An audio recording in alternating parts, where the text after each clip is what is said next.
Hi guys, and welcome to a new video on my channel. Today I'm going to be talking a little bit about games that are coming out in the next few weeks and also games that have already come out in the last few weeks. So in the last few weeks we've had FIFA 17 on Xbox One, PC and PlayStation 4, and we've also had Forza Horizon 3 on Xbox One and PC. So FIFA 17, I'm not going to go into a lot of detail with FIFA 17. All I'm going to say is the journey mode is a welcome addition to the game. If you've not played it yet, it's basically a story of a young footballer who goes into a pro career, and you play along that path alongside other players as well, and there's cutscenes that follow a story mode. So if you've not seen anything on that, I have got a video about that mode. I'll put a link in the description below. Also on FIFA 17 there is many new updates to the game itself with pro clubs. You can actually create crests and kits now, whereas you couldn't before. Your pro takes a different leveling path than previous games, so your pro actually levels up the more you play rather than hitting certain accomplishments. And career mode's a bit more realistic with the prices of players and things like that, and obviously the training is still in the game. And Ultimate Team's also had an addition. So Ultimate Team, you can now take part in certain weekend leagues as well, but you do have to qualify through certain things. So there's a knockout tournament each week, and you get 2 attempts each couple of days to get in the weekend league. In that league you can play up to 40 games, and you get a ranking at the end of that. And when you get ranked, you can get coins and packs out of that as well. But FIFA 17 this year, good changes, but gameplay wise not changed so much, so maybe worth picking up if you're a football fan and you've not got it already. But I'm going to go on to the next game now. So Forza Horizon 3 came out on Xbox One and PC, and no word of a lie, one of the best racing games I've ever played, just for the sheer amount of stuff you can do on that game. So on the Xbox One I have the game. If you played the other Forza Horizon games as well, it's very, very similar to Forza Horizon 2, but this time it's set in Australia.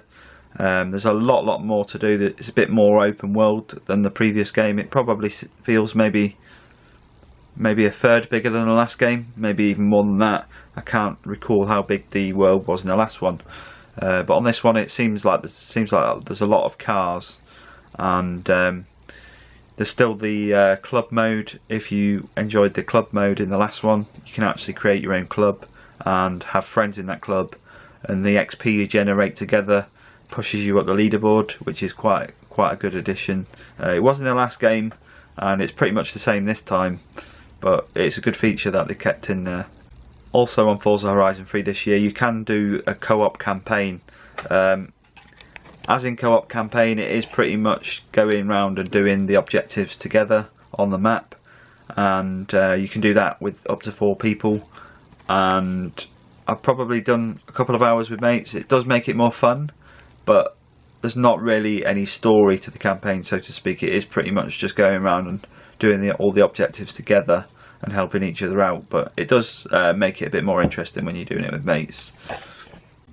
Also, if you do enjoy the Forza Horizon games, if you get it on either Xbox One or PC, you get a license for both, so you can play it on both PC and Xbox One, so that's quite a good addition. Also, if you've got an Xbox One S, the game supports HDR, so if you've got a 4K television, the resolution and the picture quality will be better on that game. So I'm going to move on to this week in gaming, and that's obviously it's the 6th of October today. So yesterday, the 5th of October, if you had pre-ordered the Ultimate Edition of Gears of War 4, that is now available to play for Xbox One and PC players. So you have to spend £80 on that edition. For me, I'm not a massive fan, and I wasn't really going to get the game until I played it at Eurogamer. I really enjoyed the Horde mode on Gears of War 4. And in that mode you can actually play as a team of up to 4 or 5, if I remember rightly, and you fight waves of enemies like in the previous versions. You get something what's called a fabricator.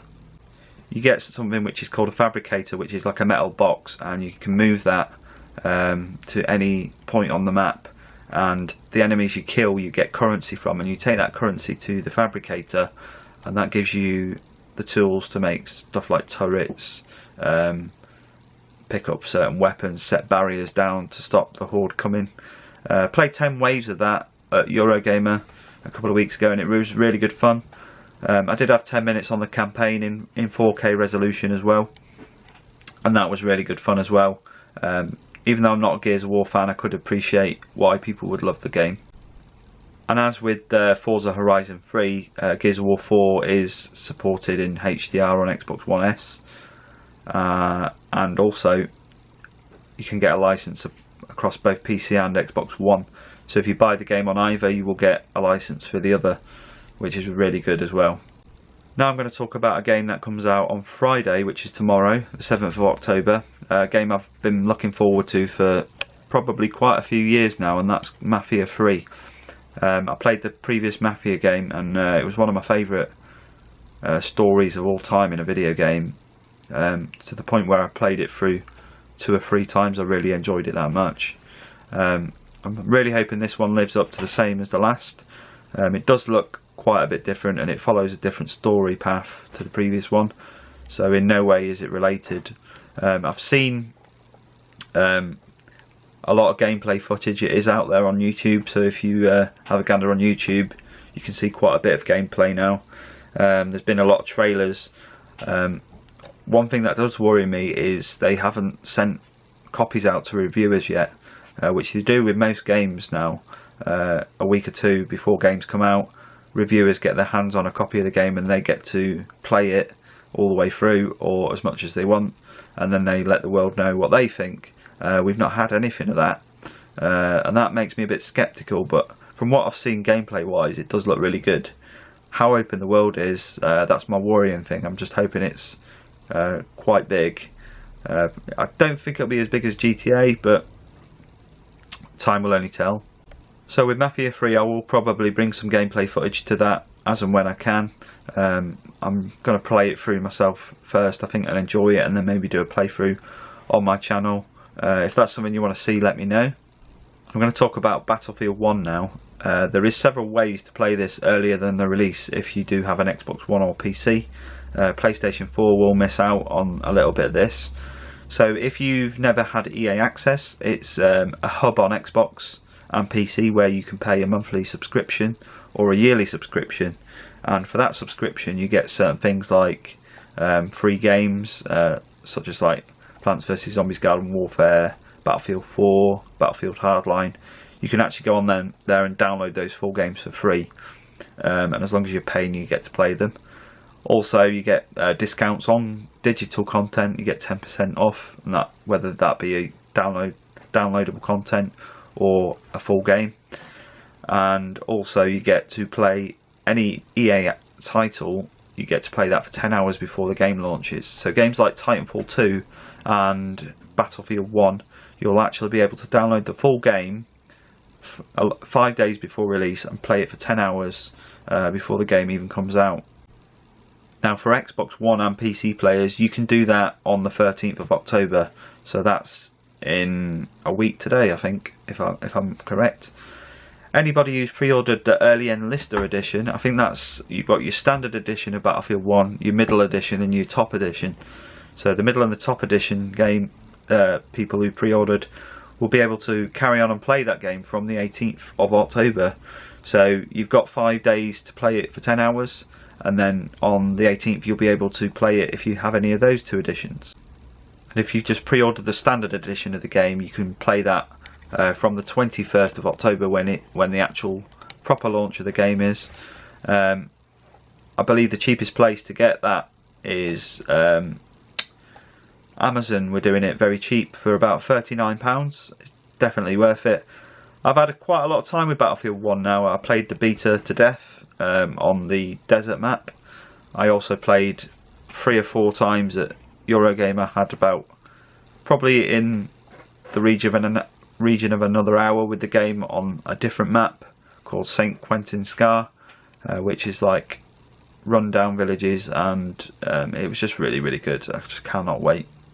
So a week after that we've got the launch of Titanfall 2, and it's a bad call by EA because EA are also bringing out Battlefield 1, and Titanfall 2 comes out the Friday after. Titanfall 1 was very good. I really enjoyed it. It got boring very quickly though, and that was due to a lack of weapons, modes, and just the gameplay just got tiring very quickly. Now I managed to play Titanfall 2 very early on. I got some alpha gameplay in with the game.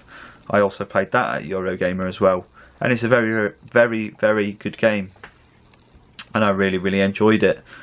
The problem is my time will be dedicated to Battlefield 1, so unfortunately I doubt very much that I will be picking up Titanfall 2 until things die down with other games.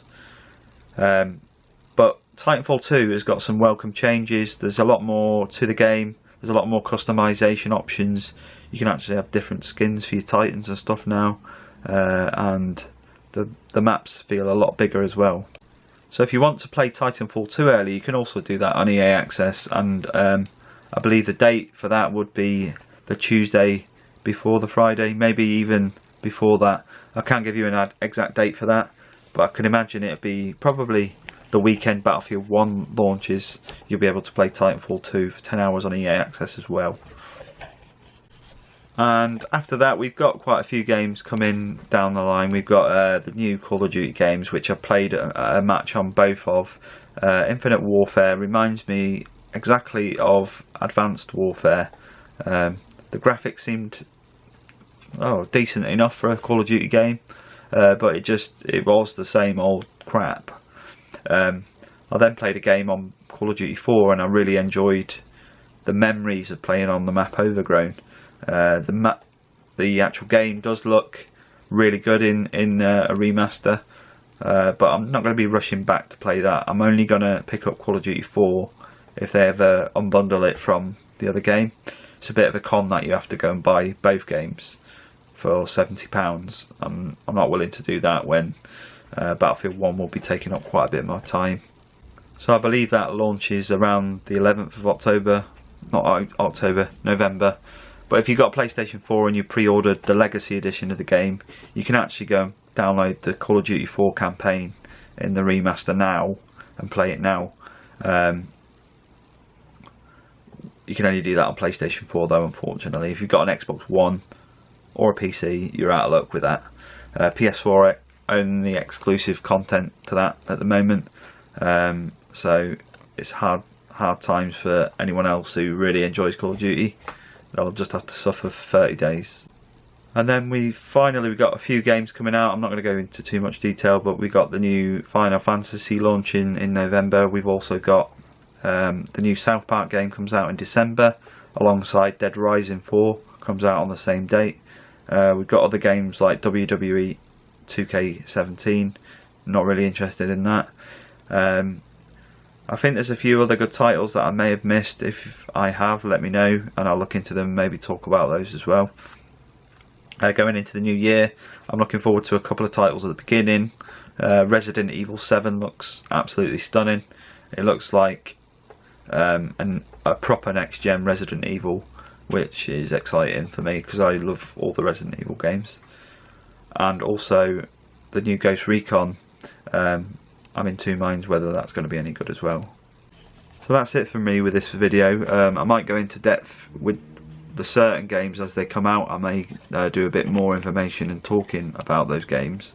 What I am waiting for though is an announcement on the new Nintendo console, which is due to launch in March, but we've not really heard anything about the console any more than when it was actually spoken about last time. So they better get the move on really, if we want to start getting pre-orders in for that. They need to really announce something very soon. And one last little subject I want to touch on before I leave this video is PSVR also launches this month. Totally forgot to mention that. It's very expensive. I think it's about $349.99 just for the headset. You also need the PlayStation 4 camera and the Move controllers, which is another addition in cost. I've not actually played and tested in it myself, so I cannot comment on what it's actually like. But first impressions are pretty good, pretty impressive as well, what it's capable of. The only issue is it going to last?